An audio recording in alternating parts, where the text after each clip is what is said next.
демонстрирует свои достижения.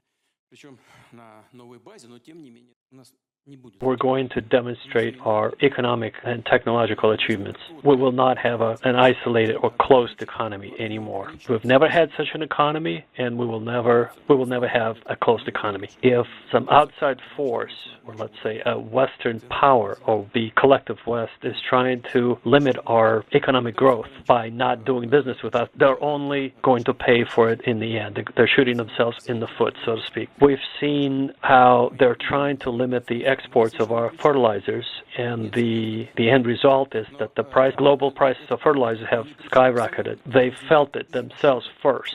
They were hurting. They felt the price hikes themselves much more considerably than we had been financially hurt. And now they're trying to limit the exports of our energy products, of petrol products, such as crude oil and other petrol products. And the end result was exactly the same. The prices had jumped through the roof. They had skyrocketed.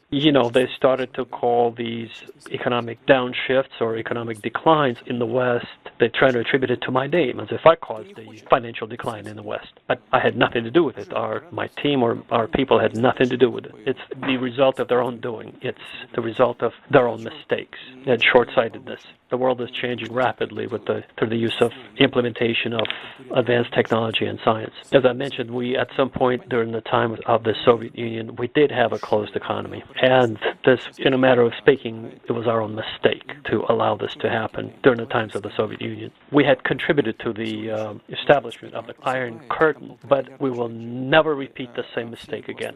We will not travel down the same path again. We will keep our economy for all willing participants, for all countries to do business with us. Those who will be willing to do business with us will welcome them, and we'll have a very prosperous relationship. Those who will choose not to do business with us, they will be isolating themselves, and they'll be only hurting themselves in the long run. Of course, we'll feel the pinch, so to speak, economically in some way, but not dramatic. It will not be a dramatic loss for our country, for our economy, for the economy of Russia, especially in the field of high technology. But we have to keep in mind that the world is enormous. The world presents us with limitless opportunities. You had mentioned China and India, but we have to keep in mind that's not the entire market. We cannot forget about South America, Latin American countries. And look at Africa, with the potential of 1.5 billion inhabitants living on the continent of Africa. It presents for us another enormous economic opportunity. And let's look at Southeast Asia, for instance. That's another enormous market for us.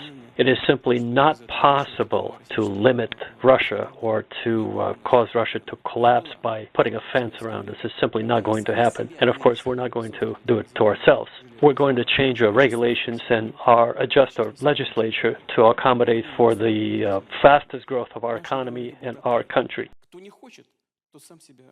Будет обкрадывать. Уже обкрадывают, создают проблемы. Если дальше пойдут по этому пути, ситуация у них будет только усугубляться. Да.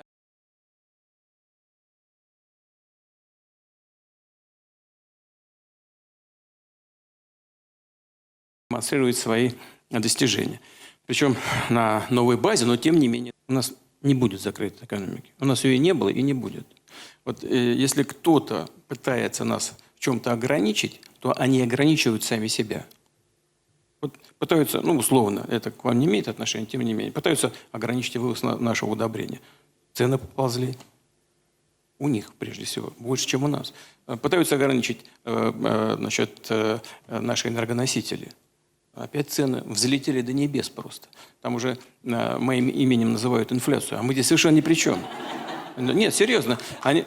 Но это правда. Мы ни при чем абсолютно. Это результат их ошибок. Научные, технологические. Мир меняется. Причем меняется стремительно. Воспитание, здравоохранение, потому что без этого не решаются демографические вопросы и так далее. Не было у нас закрытой экономики. То есть была в советское время. Когда мы сами себя вырезали, создали так называемый железный занавес. Мы же создали своими руками. А мы сейчас не собираемся этого делать. Мы не будем наступать на те же самые грабли. Наша экономика будет открытой. Кто не хочет, то сам себя будет обкрадывать. Уже обкрадывают, создают проблемы. Если дальше пойдут по этому пути, ситуация у них будет только усугубляться. Да, мы чего-то недополучим. Потому что те, кто это делают, безусловно, имеют определенные конкурентные преимущества, особенно в сфере современных технологий. Это понятно. Но мир, он большой, многообразный. Вот сейчас сказали о Китае, там, об Индии. Ну, почему только Китай и Индия? Латинская Америка. Да, Африка сегодня еще, может быть, спит, но она просыпается. Там 1,5 миллиарда человек живет. А вся Юго-Восточная Азия. Ну, невозможно, понимаете, такую страну, как Россия, со стороны невозможно обнести забором. А мы сами не собираемся такой забор вокруг себя возводить. Регуляторику менять, да? Законодательную базу менять. Вот я хочу воспользоваться